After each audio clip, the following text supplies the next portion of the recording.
Assalamualaikum warahmatullahi wabarakatuh. Waalaikumsalam warahmatullahi wabarakatuh. Sahabat duduk bareng, jumpa lagi kita dalam podcast Duduk Bareng. Pagi hari ini, apa kabar semuanya? Saya doakan semoga Anda semua dalam keadaan sehat walafiat, selalu dalam rahmat Allah Subhanahu wa Ta'ala. Sahabat duduk bareng, dalam dakwah ada hal-hal yang tidak selalu terlihat. Ada waktu yang harus dikorbankan, ada tenaga yang harus diikhlaskan. Bahkan kadang ada kepentingan pribadi yang harus kita letakkan di belakang. Tidak semua orang mampu dan tidak semua orang siap. Tapi hari ini kita akan mendengar cerita tentang mereka yang tetap memilih memberi meskipun mereka juga punya keterbatasan.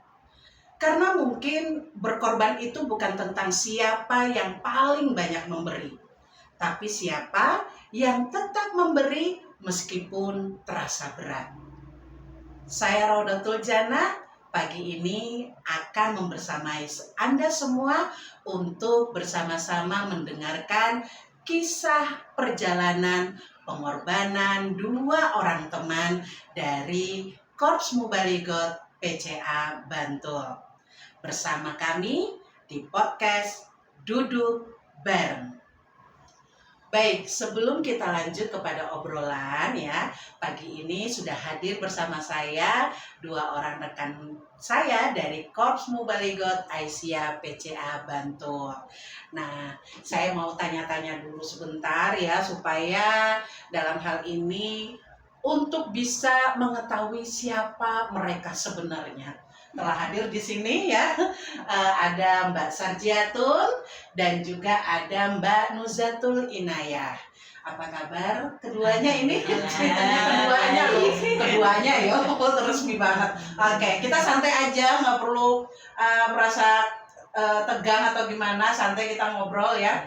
Nah, sebelum kita masuk kepada pertanyaan-pertanyaan, barangkali saya kepengen supaya sahabat duduk bareng di rumah bisa lebih mengenal kedua narasumber kita pagi hari ini. Terlihat masih muda di sini karena memang sengaja untuk episode kali ini kami mengangkat para mubalighot muda.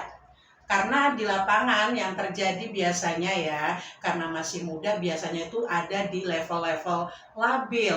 Mau merasa tua juga belum tua, mau merasa tetap muda, lah udah tua gitu ya. Jadi dalam hal ini kita ingin mendengar suara-suara mereka yang ada di masa-masa labil ini. Masa labil dalam hal waktu, usia gitu ya, bukan yang lainnya. Oke, di sini ada Mbak Nuzatul tadi ya sama Mbak Sarjiatun. Saya nyapanya apa nih, Mbak Atun? Mbak Atun aja ya. Oke. Silakan untuk kedua narasumber kita pagi hari ini. Suruh ini aja perkenalan sendiri kali ya. Monggo Mbak Nia barangkali bisa menceritakan siapa Mbak Nia sebenarnya ini. Jujur aja dah, nggak usah ditutup-tutupin ya. Oke, silakan. Baik, terima kasih sahabat duduk bareng. Saya diberikan kesempatan waktunya untuk duduk di sini bersama sahabat duduk bareng semua. Yang perlu saya kenalkan apa ini, Bu? Kira-kira sehari-harinya ngapain? Gitu. Profesinya apa mungkin gitu ya? Dari mulai nama. Kalau nama kan sudah ya. Nama kan sudah. Langsung aja. Kira-kira saya siapa? Ya. Baiklah, untuk nama sudah disebutkan. Keseharian saya. Jadi kalau yang namanya keseharian seorang ibu-ibu itu ya, itu tidak akan terlepas dari yang namanya pekerjaan rumah ya, Bu ya. Nah, tapi karena prioritas saya itu adalah ibu rumah tangga, yang saya pegang itu adalah pekerjaan rumah tangga. Tapi karena saya diamanahi oleh seorang kayak yayasan di kampung saya untuk mengelola PAUD. Nah, akhirnya saya menyempatkan waktu, meluangkan waktu saya di sela-sela kesibukan saya di rumah itu meluangkan waktu untuk mendidik anak-anak PAUD. Oke, berarti selain sebagai ibu rumah tangga juga sebagai pengajar di TPA gitu ya. Oke, kalau boleh tahu jumlah anaknya? Anak saya. Iya betul, jangan anak orang loh. Kalau anak saya itu sudah 4. Oh sudah 4, Masya Allah. Itu ya sahabat duduk bareng ya. Terlihat masih kecil, muda, ternyata udah punya Sudah 4. punya 4, Iya. alhamdulillah. Baik, alhamdulillah. Iya, lanjut kepada Mbak Atun. Silakan Mbak Atun perkenalkan dirinya barangkali bisa. Assalamualaikum warahmatullahi wabarakatuh. Waalaikumsalam warahmatullahi wabarakatuh. Nama tadi sudah disampaikan oleh Ya. Bu Rida. Nama saya Sajiatun. Untuk pekerjaan saya ibu rumah tangga. Kemudian saya diamanai di kampung saya itu sebagai ibu RT. Oh, Masya Allah. Jadi Ibu RT nih. Ya, kemudian selain itu juga sebagai kader balita di Bantul Karang. Kemudian juga mengampu TPA di Masjid Al-Hikmah. Oh, Masya Allah, ya. Jadi sahabat duduk bareng, narasumber kita pagi hari ini memang terlihat mungkin muda dari segi usia, tapi untuk masalah pergerakan, masalah aktivitas, mereka tidak kalah sibuk ceritanya. Nah, berkaitan dengan tema kita pagi hari ini, yaitu belajar berkorban. Kedua ibu muda ini yang kita lihat sepertinya hanya ya dalam tanda petik hanya sebagai ibu rumah tangga, tapi di balik itu ada aktivitas lain yang juga memerlukan perhatian dari mereka. Apalagi dalam Islam itu diarahkan untuk bisa berihsan dalam beramal, betul-betul bertanggung jawab dengan apa yang sudah mereka terima sebagai amanah. Nah, hari ini saya kepengen kita sama-sama mendengarkan kisah kedua narasumber kita ini, bagaimana mereka mengelola hal-hal yang tadi nggak terlihat dalam perjalanan dakwah itu. Karena selama ini mungkin orang lebih banyak melihat, oh mereka lagi dakwah di sana, lagi dakwah di sini. Tapi mari kita lihat apa yang ada di sebaliknya. Baik sahabat duduk bareng, berikut saya kepengen kita tahu apa sih ya yang mungkin bisa menjadi kisah awalan kita dulu nih. Nah, Mbak Nia, saya mulai dari Mbak Nia dulu ya. Nah, kalau mungkin orang lihat sekarang ini ya, Mbak Nia itu terlihat kuat. Oh, sibuk jadi ibu rumah tangga, sibuk jadi pengajar di PAUD gitu ya. Nah, tapi sebenarnya apa sih realita yang sedang dihadapi saat ini?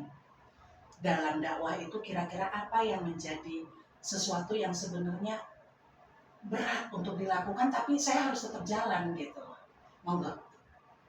Baik, pertanyaannya sangat tajam dan menusuk sekali. Karena memang perjuangan seorang ibu rumah tangga kaitannya dengan dunia dakwah ya Bu ya. Itu sebenarnya bukanlah hal yang mudah. Karena yang namanya ibu rumah tangga itu haruslah tetap melaksanakan semua kewajiban di rumah. Sedangkan kita juga punya amanah untuk menjalankan dakwah di luar sana. Tapi bagaimanapun juga saya tetap harus istilahnya kayak menyisihkan waktu. Bagaimana saya bisa membagi waktu ketika saya harus menjalankan dakwah ke sana, kemudian bagaimana saya untuk membereskan rumah terlebih dahulu. Itu sebenarnya sangat berat bagi saya. Keinginan saya pribadi memang inginnya ya wis ngurus rumah wae lah, wis gak usah kesana kemari. Karena itu tadi anak saya kan banyak ya, 4 ya, masih perlu bimbingan, pengarahan dan juga pendidikan yang sangat banyak. Tapi karena memang dakwah itu adalah panggilan hati, dan seseorang berdakwah itu tidak menunggu sempurna untuk berdakwah. Tetapi bagaimana caranya kita itu bisa untuk mendakwahkan apa yang kita bisa, menyampaikan apa yang kita bisa. Jadi sebisa mungkin saya meluangkan waktu saya untuk keluar, untuk berdakwah di luar sebisa saya, semampu saya. Oke. Jadi kalau kita bicara tadi di sini adalah yang lebih utama adalah meluangkan waktu gitu ya, karena udah kesibukan di rumah ditambah dengan amanah dari organisasi maupun dari lembaga gitu ya. Nah, kalau dilihat seperti itu, padahal kan kalau kita lihat itu kan posisinya cuma ibu rumah tangga. Ibu rumah tangga itu kalau kita perhatikan kan istilahnya kalau mungkin sebagai pegawai negeri mungkin ada lah tiap bulan itu udah santai gitu kan, nggak perlu dengan aman kan. Tapi kalau ibu rumah tangga itu yang paling terlihat adalah yang orang lihat juga adalah tidak punya penghasilan yang masuk gitu kan. Nah, ini gimana? Sedangkan yang namanya dakwah itu kan perlu kesana, perlu kemari gitu kan. Tinggalin anak selain waktu. Memang kita tidak bisa menolak masalah waktu ya. Tapi kalau untuk masalah dana gimana? Gimana? Ya, Ada nggak alhamdulillah. pengorbanannya di situ? Memang itu sangat banyak ya yang namanya pengorbanan itu. Tapi itu tidak usah diceritakan sama kemari karena memang ya semua orang pasti sudah tahu Betul, bahwa betul. semua itu butuh pengorbanan. Dan alhamdulillah di sini suami saya mendukung. Masya Allah. Ketika saya ada jadwal kemana gitu, beliau mendukung gitu. Jadi saya dikasih istilahnya kayak dukungan baik itu moral maupun spiritual bagi saya. Itu sangat apa ya, mengenal buat saya itu karena jadi memang kekuatan gitu ya. karena dukungan seperti itu juga sangat penting bagi saya, di mana ketika saya itu ya sebagaimana mestinya seorang ibu rumah tangga tidak berpenghasilan, kemudian tidak ada dana yang tetap kayak pegawai gitu ya, tapi kok harus kesana kemari, itu kan mestinya ya harus mengeluarkan paling enggak ya beberapa peser rupiah kan, tapi itu semuanya saya serahkan kepada Allah Subhanahu wa Ta'ala, bahwa jalan rezeki itu pasti akan ada. Betul. Gitu.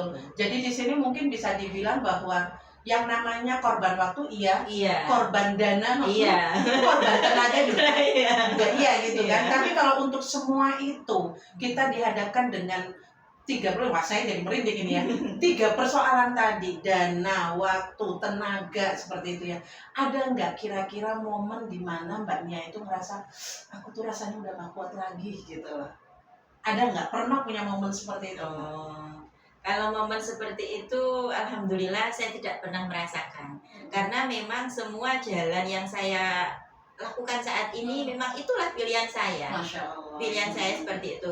Saya santai dengan apa yang saya alami, dengan apa yang saya lakukan di luar sana. Itu memang sudah pilihan saya gitu loh. Jadi tidak ada beban bagi saya. Ya memang terkadang masalah-masalah kecil dalam rumah tangga atau masalah-masalah kecil dalam segi ekonomi dan sebagainya memang semua orang pasti merasakan. Tetapi dari sisi ini saya melakukan semuanya itu dengan santai. Betul.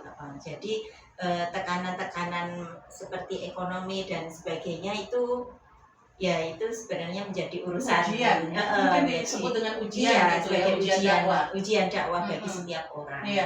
Itu. Dan alhamdulillah karena memang itu menjadi pilihan saya, ya bagaimana bisa saya harus menjalankannya semampu saya. Baik. Jadi kuncinya adalah karena ini sudah jadi pilihan. Iya. Kemudian yakin bahwa ini adalah ujian Allah. Dan rasa-rasanya sahabat duduk bareng, kalau udah pegang 2 hal ini, sudah menjadi pilihan dan yakin pada Allah bahwa ini mungkin memang ujian Allah untuk menaikkan derajat kita gitu ya. Saya rasa dengan keyakinan itu akhirnya bisa membuat kita tetap berjalan meskipun ada tantangan. Masya Allah, luar biasa sekali ya pemirsa ya, bahwa yang namanya berdakwah untuk generasi muda saat ini, mubaligot muda saat ini, itu nggak mudah ya, bahwa ada yang namanya tenaga, waktu, kemudian dana yang harus dikeluarkan, dan itu tidak perlu diceritakan kepada jamaah ataupun khalayak umum.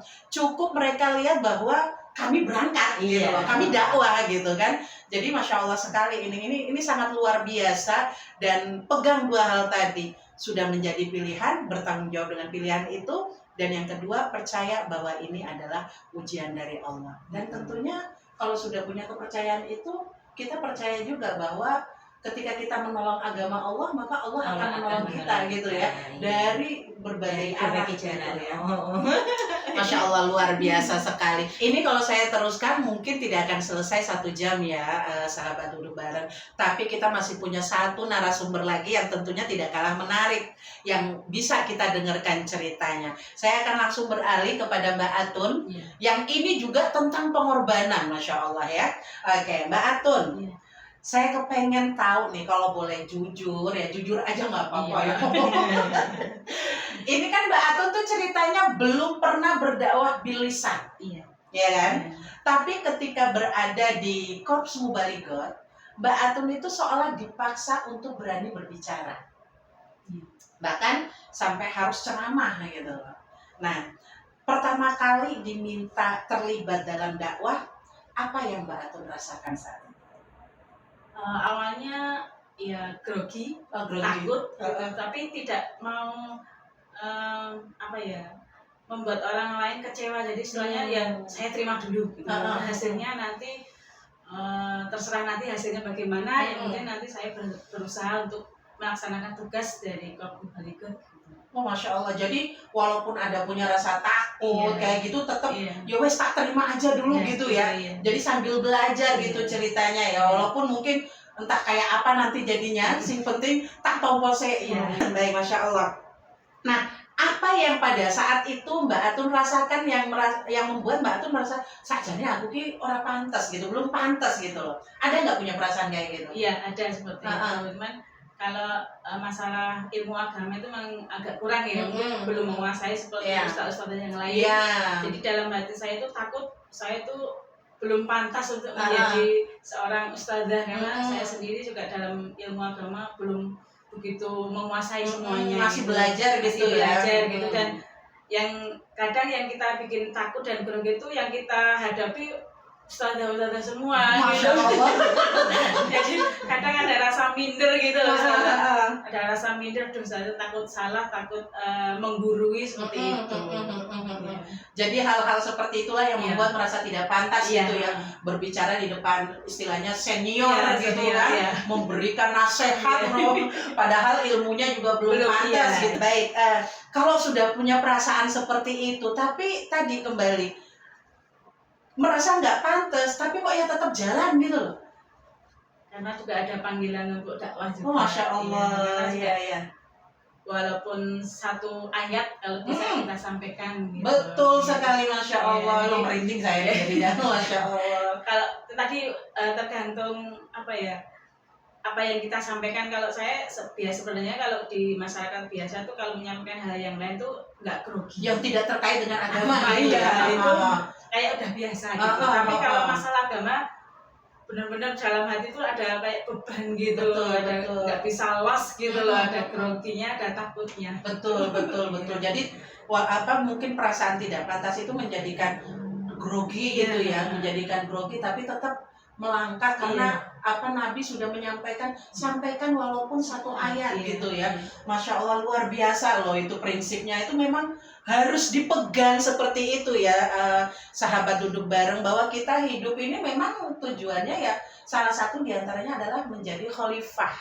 Khalifah itu yang untuk mendakwahkan agama Allah gitu ya. Nah, sekarang setelah mungkin di awal itu merasa punya perasaan grogi, takut gitu, merasa nggak pantas, tapi setelah dijalani, setelah beberapa lama berada di Korps Baligot itu dan sudah dijalani dan dirasakan oh kayak gini, gimana? Ada perubahan nggak itu?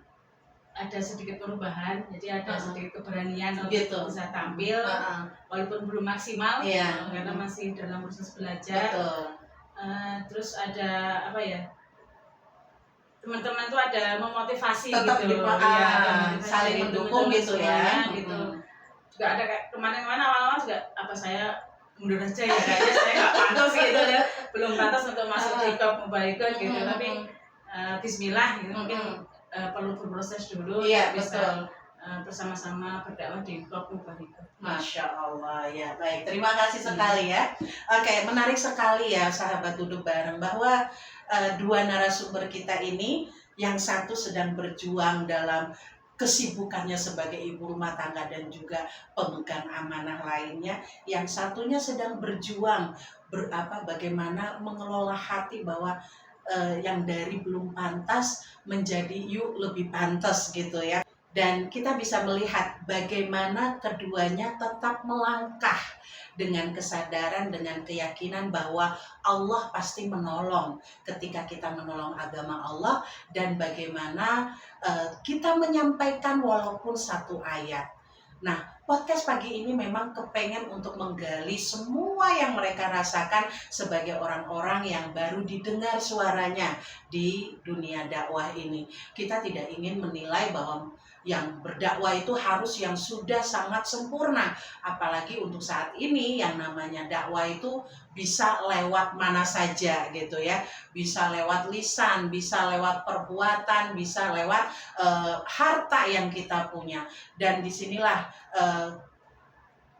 podcast pagi ini kita adakan untuk mengetahui tantangan-tantangan apa saja yang sudah mereka rasakan. Dan sahabat podcast sudah bisa melihat sendiri ya, bagaimana mereka berjuang untuk melawan keraguan dirinya sendiri, berjuang untuk melawan keterbatasannya sendiri. Mudah-mudahan ini semua bisa menjadi pencerah untuk kita bersama dan bisa saling menghargai dalam dakwah itu. Oke, nah dari cerita hari ini kita belajar bahwa berkorban itu tidak selalu untuk sesuatu hal yang sangat besar gitu ya. Bahkan hal-hal kecil yang terlihat remeh di mata orang lain itu bisa menjadi sebuah pengorbanan yang sangat besar bagi teman-teman yang lainnya. Maka mari sama-sama kita saling mendukung dalam dakwah ini. Oke, saya lanjut lagi. Tadi Mbak Atun terima kasih banget ya untuk kisahnya yang sangat luar biasa. Dari yang awalnya grogi tapi terus melangkah hanya untuk menjalankan hadis Nabi, sampaikan walaupun satu ayat gitu ya. Terima kasih banget. Saya kembali lagi kepada Mbak Nia. Mbak Nia, selama ini kan jenengan tetap berjalan meskipun punya keterbatasan. Kepengen aktif sana sini tapi punya anak, punya tanggungan PAUD, punya tanggungan lain-lainnya gitu ya.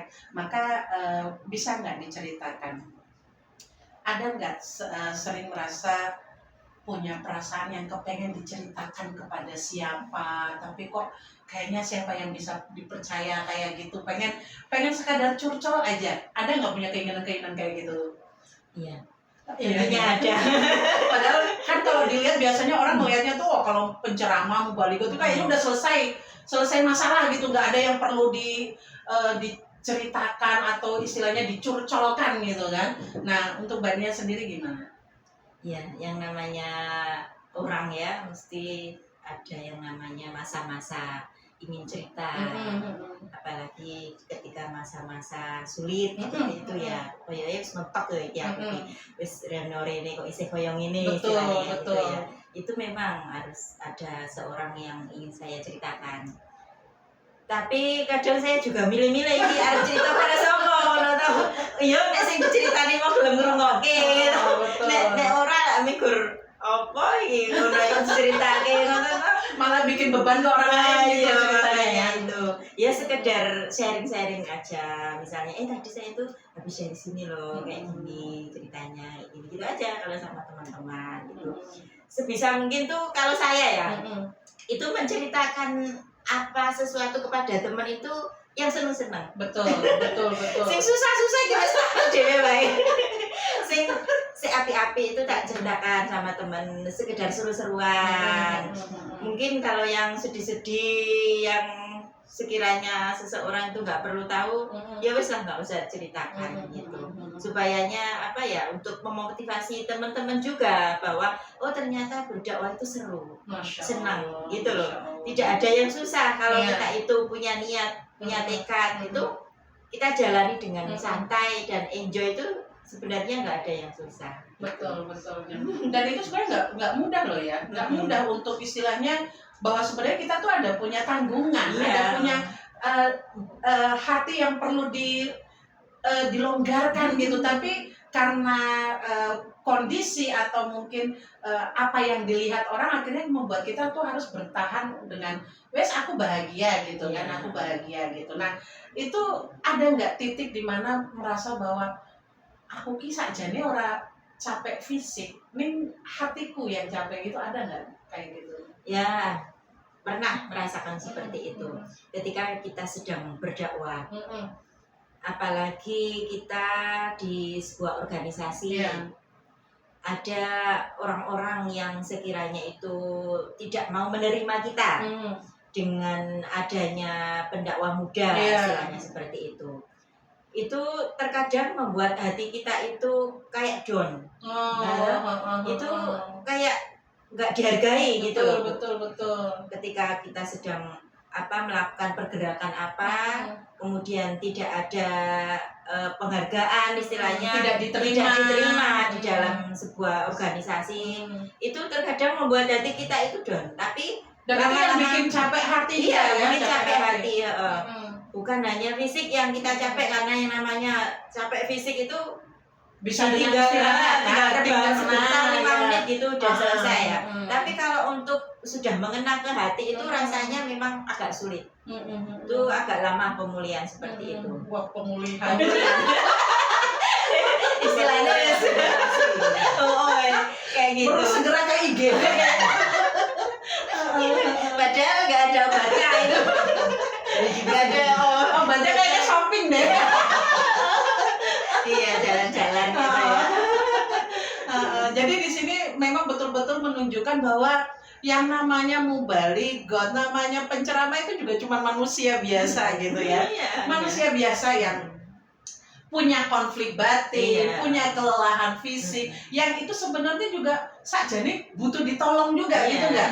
Ada nggak punya perasaan kayak gitu bahwa aku ki sakjane ya butuh ditolong gitu loh? Ada Iya, nggak ada, punya pikiran-pikiran ada. kayak gitu? Ada. Ada ya. Jadi ketika menghadapi persoalan-persoalan gitu, Mm-mm. arek kemana? Aku ki sakjane ya butuh ditolong, itu gimana, coba diceritain?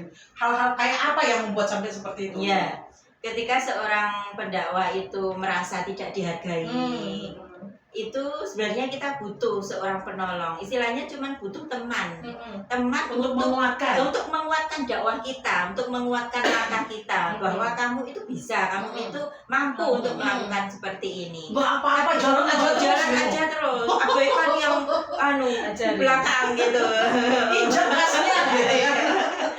Abaikan rem gitu kan. Tapi kayaknya belum ada Oh, selama ini. Waduh. Seperti itu. Itu mungkin dari sisi yang lain, tapi dari yang lain ada lah yang memberikan kekuatan seperti itu, memang ada. Tapi dari sisi yang lain, ketika kita memerlukan kekuatan itu masih belum kita rasakan seperti itu. Dan bagaimana caranya kita sebagai seorang pendakwah itu terlihat sempurna di depan jamaah. Ketika seorang artis istilahnya Iya. ya di depan kamera Iya. harus terlihat sempurna. Depan netizen. Ya, di depan netizen itu harus terlihat sempurna Betul. tanpa mereka tahu permasalahan kita di Betul, belakang betul, gitu betul. loh. Jadi ceritanya juga. Mubalighah ini artis. Nah, begitu iya seperti gitu ya. itu, seperti itu. Terkadang orang yang lain tuh nggak mau taunya itu karena terlihat seperti itu gitu loh. Wah kok koyone kok gaya banget, aktif banget ngono gitu. Itu rasanya itu memang ada yang seperti itu. Jadi bagaimana caranya kita untuk bisa menguatkan diri kita supaya mengabaikan orang-orang seperti itu. Jadi memang kayaknya butuh komunitas yang saling menguatkan juga ya di situ ya. Pentingnya komunitas Mubalighah. Nah. Untuk yang kalau bisa di dalamnya ya nggak cuma sekadar kita menunaikan tugas dakwah aja, tapi kalau bisa mengikat, istilahnya memiliki bonding yang kuat gitu ya. Ini jadi satu PR juga buat saya. Iya, bisa jadi. Iya, jadi itu tadi ya, sahabat duduk bareng, bahwa yang namanya seorang pendakwah itu juga cuma manusia biasa. Mereka punya hati yang ingin juga dihargai, mereka punya rasa lelah yang juga ingin diistirahatkan gitu. Nah, satu pertanyaan terakhir Mbak Nia. Dari segala yang Mbak Nia hadapi itu, kira-kira apa yang justru Mbak Nia dapatkan yang tidak pernah Mbak Nia bayangkan sebelumnya? Ada nggak dari proses dakwah itu sesuatu yang belum pernah dibayang tapi didapat gitu loh dari dakwah itu sendiri? Banyak sekali yang saya dapatkan dari proses perjalanan dakwah ini dari mulai awal. Itu perjalanan dakwah saya dari awal itu yang pertama yaitu teman. Saya dari situ punya banyak teman, Iya. terutama dari lingkungan jamaah-jamaah yang saya datangi itu kayak seneng gitu loh. Iya, Jadi iya. akhirnya membuat saya itu Bisa bikin Nah, bahagia bisa gitu ya buat ketika bahagia. diterima Nah, gitu ketika ya. diterima. Kemudian teman-teman yang lain, istilahnya kayak komunitas itu, komunitas dakwah itu juga menjadi penyemangat bagi saya. Gitu. Ya. Jadi Masya Allah ya, Allah memberikan satu ujian dan diiringi dengan sebuah, istilahnya bukan sebuah, tapi diiringi dengan keadaan atau kondisi yang juga lebih baik gitu ya. Kebayang juga sih kalau cuma sekadar jadi ibu rumah tangga, nggak ngapa-ngapain, di rumah saja, mestinya ya judek ya. Iya. Urusannya cuma dapur, sumur, kasur gitu, muter di situ Nggak aja ada selesainya, ya, ya. selesai dan memang bikin lebih judes gitu Iya, ya, bikin ya. stres juga. Jadi dengan keluar berdakwah justru bisa Mengobati. bisa mendapatkan mungkin bisa melihat ada yang lebih dari kita lagi, Iya. ujiannya seperti itu kali ya. Bisa mengobati Oke. stres juga kalau di rumah. Oke, siap. Pergi-pergi kena angin Iya. kan sebentar lagi ya. Oke, baik. Itu Mbak Nia ya. Terima kasih Iya. banget. Saya lanjut lagi ke Mbak Iya. Atun. Mbak Atun, biasanya itu dalam hal dakwah tadi kalau udah diceritain ya bahwa sebenarnya juga punya rasa ragu dan sebagainya. Dalam hati atau mungkin pikiran Mbak Atun sendiri, biasanya suara yang lebih kuat tuh yang mana? Lebih banyak ya? Suara yang menguatkan atau suara yang melemahkan? Kalau yang dari diri saya itu banyak yang menguatkan. Oh, Karena Masya dari Allah. lingkungan kami juga ibu-ibunya juga menguatkan gitu. Maju yang lebih muda gitu, generasi penerus kayak gitu. Jadi Alhamdulillah. kita juga banyak dukungan dari warga, dari jamaah masjid kita gitu. Gak apa-apa, nggak bisa tuh nggak apa-apa, yang penting belajar, mau Belajar dulu, gitu. Iya. tetap dicoba dulu Iya, gitu ya. coba dulu. Jadi memang penting banget bahwa seorang mubalikot itu juga butuh dukungan, Dukungan, iya. butuh istilahnya support gitu ya, Masya Allah. Untuk bisa tetap percaya pada Iya. diri sendiri gitu ya. Iya. Tetap butuh orang lain gitu Betul, ya. Dan dari langkah kecil yang Mbak Atun ambil itu bahwa ketika sudah didukung dengan yang lainnya, adakah satu momen yang membuat Mbak Atun itu merasa, ternyata aku ya bisa gitu. Ada nggak punya perasaan kayak gitu? Ada juga. Bisa diceritakan lebih detail lagi. Kayak kemarin kita dikasih tugas untuk ngisi yang Ramadan itu juga sebenarnya, waduh kok saya disuruh ngisi gitu. Padahal ada juga rasa grogi, apalagi di jamaah lain gitu loh. Kalau mungkin di jamaah tempat kita malah mungkin ada sedikit nggak grogi gitu, udah kenal gitu loh. Di jamaah lain ya agak sedikit gitu, tapi alhamdulillah diberi kelancaran dan ibu-ibunya juga istilahnya menerima gitu dengan baik. Dalam perjalanan alhamdulillah ternyata juga saya bisa walaupun mungkin belum sempurna gitu. Jadi semuanya memang harus dicoba dan harus belajar gitu. Masya Allah ya. Jadi memang harus dicoba dan tetap belajar gitu ya. Intinya kan di situ ya. Jadi walaupun kita punya rasa takut, punya rasa ragu, tetap melangkah gitu ya. Tidak boleh berhenti gitu ya. Masya Allah, luar biasa sekali itu poinnya tuh ya. Nah ini jadi ketika sudah terus berjalan seperti itu, sekarang Mbak Atun ngelihat diri sendiri itu gimana ke depan? Ya harapan saya itu lebih baik lagi gitu. Gitu. Saya dalam berdakwah lebih baik lagi. Terus karena kemarin juga saya pikiran saya itu seperti ini Ustaz. Saya belum bisa berdakwah secara lisan gitu, tapi saya berprinsip tuh sebaiknya orang itu yang bermanfaat untuk orang lain. Gitu. Jadi walaupun belum dengan ilmu agama, apa yang saya bisa, tenaga, pikiran gitu, saya usahakan gitu. Masya Allah, jadi luar biasa. tidak harus, saya PD-nya seperti itu. Jadi walaupun belum bisa berdakwah dengan lisan tentang agama, saya dengan yang lain. Gitu. Masya Allah, luar biasa, keren banget ya. Jadi proses dakwah itu tidak hanya di lisan aja, di segala yang Allah kasih potensi ke kita itu adalah peluang dakwah kita. Luar biasa Mbak Atun, itu Masya Allah benar-benar menjadi turning point bagi kita semua bahwa mubaligot itu yang penting melangkah dulu walaupun mungkin memang ada rasa takut, ada rasa ragu pada diri sendiri, merasa nggak pantas. Tapi melangkahlah dulu dengan apa yang kita bisa, teman-teman semua. Nah, ini saya jadi penasaran sama Mbak Nia. Mbak Nia, saya balik ke Mbak Nia dulu ya. Mendengar dari cerita Mbak Atun tadi, kira-kira apa yang Mbak Nia rasakan ataupun bisa diambil sebagai pelajaran? Dari cerita dari Mbak Atun tadi itu membuat saya merasa tersentuh, tergerak hati bahwa memang ketika kita merasa belum mampu, itu memang ya harus belajar, harus dicoba. Karena ketika kita tidak mau mencoba, kita tidak akan tahu kemampuan kita. Betul. Jadi ketika ada sebuah tantangan yang baru, yang belum pernah kita lakukan, itu yang pertama kita ambil dulu peluang itu. Yang namanya belajar itu harus tetap belajar. Nanti kita akan dapat pelajaran dari apa yang kita lakukan. Masya Allah. Seperti itu. Memang sangat menyentuh sekali karena memang seorang pendakwah itu memang harus terus belajar gitu. Tidak cukup hanya sampai di situ saja. Iya, betul. Berarti mau tetap untuk mengimprovisasi dirinya sendiri gitu ya, menantang dirinya sendiri. Aku sampai di mana gitu ya. Jadi luar biasa. Oke, itu Mbak Nia. Kalau Mbak Atun sendiri mendengar dari ceritanya Mbak Nia tadi tentang pengorbanan yang tidak hanya waktu, tenaga, bahkan ekonomi pun harus dikorbankan gitu. Kira-kira gimana pandangan Mbak Atun sendiri? Memang seperti itu. Gitu. Seperti itu ya? Memang seperti itu gitu. Jadi disampaikan tadi nggak harus secara lisan, tapi dengan tenaga kita, waktu kita, dan mungkin harta kita itu tetap kita maju untuk berjuang. Masya Allah, geng.